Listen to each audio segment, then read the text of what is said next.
Morning children. So let's continue with what we were doing. Children, last time we were studying Lorentz magnetic force. Today we will study beyond that. The very first thing we will do today is the magnitude of magnetic field. We are going to define the value of magnetic field using Lorentz magnetic force. We will find out the radius of the circular path the charged particle moves along in magnetic field. We'll find out its time period of revolution, and of course we'll find out pitch, the distance traveled by the charged particle along magnetic field in one complete revolution. And finally, we'll study force acting over current carrying conductor. So let's begin the day with definition of magnetic field. Children, we all know that Lorentz magnetic force is BQV sin theta. Now in this expression, if we write Q as 1, V as 1 and sin theta as 1, then what do we get? B is equal to F. So in this expression, if we write Q as 1 coulomb, velocity as 1 meter per second, theta is 90, therefore all these three terms are 1 each. So what happens? This B becomes equal to F. And if we are able to write this in words, we get what? We get definition of B. So nothing to be crammed up, just you have to understand. Now see how it is going to be written. Value of magnetic field is defined as force acting over unit charge moving normally through a magnetic field with a velocity of 1 meter per second. So value of magnetic field is same as the force acting over unit charge moving normally with the velocity of 1 meter per second. So if we are able to write this in words, we have defined the value of magnetic field. Well, radius. We know that when a charged particle moves through magnetic field, it moves either on circular path or it moves on helical path. Well, what is the radius of the cross section of the helix or radius of the circle? That is what is to be discussed now. So radius. If the charged particle enters in magnetic field normally, we know that it moves on circular path, perfect circle. But if it enters obliquely, in that case it moves on helical path like this. Both the motions are nearly circular motions, and in every circular motion there is a centripetal force which is responsible for it. So here the circular motion is because of Lorentz magnetic force. So necessary centripetal force for circular motion is provided by Lorentz magnetic force. This is what is the law. What is centripetal force when a charged particle moves on circular path or any particle moves on circular path? Centripetal force is mv square by r. What is v? V is the tangential velocity or tangential speed. So mv square by r is the value of centripetal force, and Lorentz magnetic force, we know Lorentz magnetic force when the charged particle enters normally is what? BQV sin theta. And what is this V sin theta? V sin theta is the tangential value of the velocity of the charged particle, Vt. So this is what is Vt. So if we equate centripetal force with Lorentz magnetic force, you can see that one Vt cancels out. Therefore, R comes out to be mVt by Bq, and Vt is what? Vt is V sin theta. Therefore, mV sin theta upon Bq is the expression for radius. And you can see when theta is 90, this sin theta is maximum and 1. Therefore, radius is maximum when theta is what? 90 degree. So children, as the charged particle moves on circular path, what is its time period or frequency or revolution? Well, angular frequency we know is what? Linear velocity upon radius. As the charged particle moves on circular path over helix, the tangential value of the velocity is what? V sin theta. So angular velocity is linear tangential velocity upon radius, and we know r. We have already found out r. If we substitute this value of r here, what do we get? Angular velocity as Vq by m. This is angular velocity as well as angular frequency.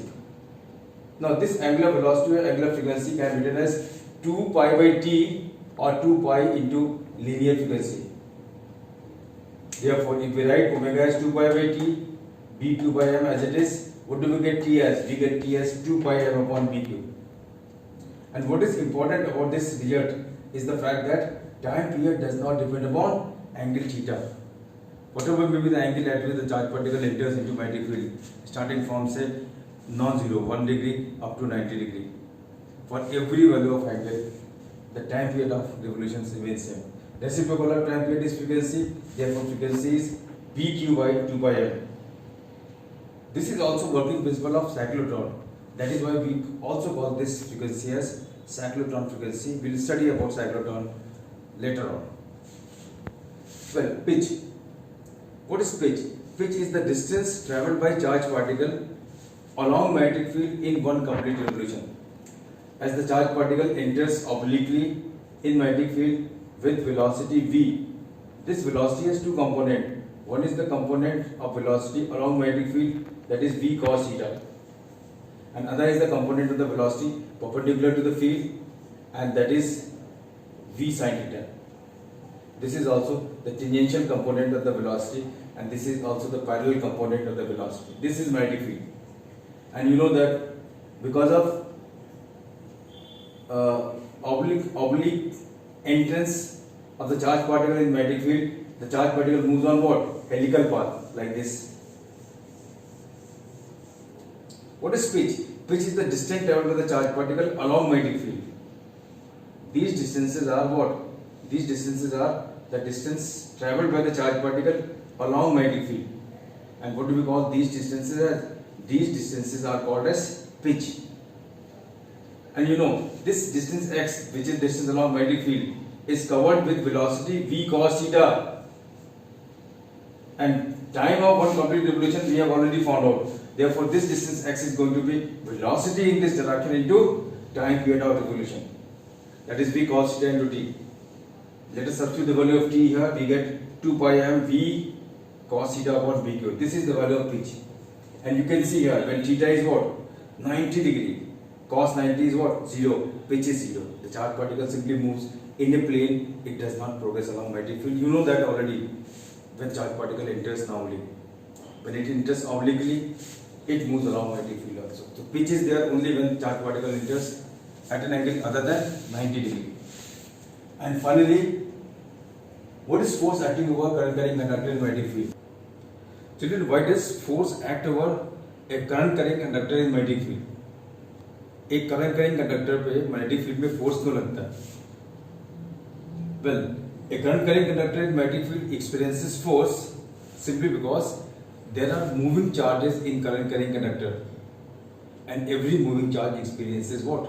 Laurent magnetic force. This is current carrying conductor. If current is moving in this direction, that means the charges are moving in this direction. Positive charges, and we all know that a moving charge, only moving charge, experiences force in magnetic field. Since moving charges of the conductor, they all experience force, and these moving charges are part and parcel of the conductor. They cannot leave the conductor. So whatever force acts over moving charges of current carrying conductor, that force ultimately acts over the whole conductor. What are these moving charges? These moving charges are nothing but electrons. So every moving electron in current carrying conductor experiences Laurent magnetic force. Therefore, the whole conductor experiences that force.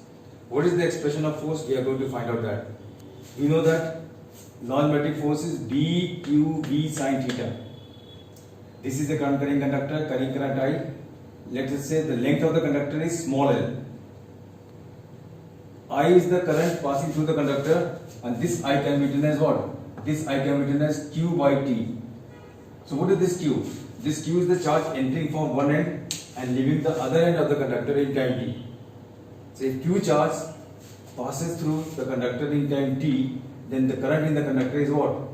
Q upon t. You know this. Well, L is the length of the conductor. Force is dqv sin theta. Now what is this I? This I is q upon t. We have just understood. What is this Q? Q is the charge which enters one end and leaves the other end after time t. That means Q charge covers distance L, the length of the conductor, in how much time? T. I is equal to Q upon T. See, I have shifted T to right hand side, to right sides. Now, I is equal to Q upon T. Let us multiply both sides by L. If we multiply both sides by L, left hand side is IL, but what about right hand side? Right hand side is Q L upon T. And what is this L upon T? L upon T is distance traveled by the charge particle in time t. The distance upon time is what? Velocity of the charge particle. So this Q upon V is velocity of the charge particle. Therefore, IL can be written as QV. How can we write it as? This IL can be written as Q into V. So if this QV can be written as IL, therefore the value of force becomes what?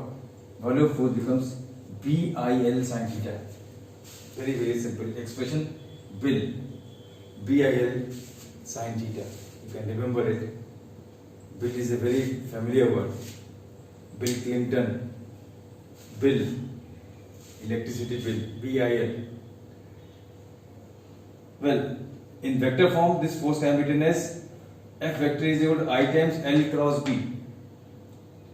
That is, force is directly proportional to the cross product of length. Length is a vector quantity, and B, the magnetic field. Well, we won't find out the direction of force using the direction of the cross product. We'll find out this direction of force by same Fleming's left hand rule. This is mother, father, child rule. This is magnetic field. This is child. This child for non-magnetic force was what? The velocity of the charge. Now it is going to be direction of current. The same Fleming's left hand rule is going to be used to find out the direction of force acting over current carrying conductor in magnetic field. This is magnetic field. This index finger, if points out magnetic field. Middle finger, the direction of current.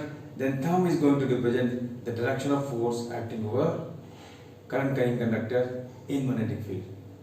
So beyond this point, we will study in the next class.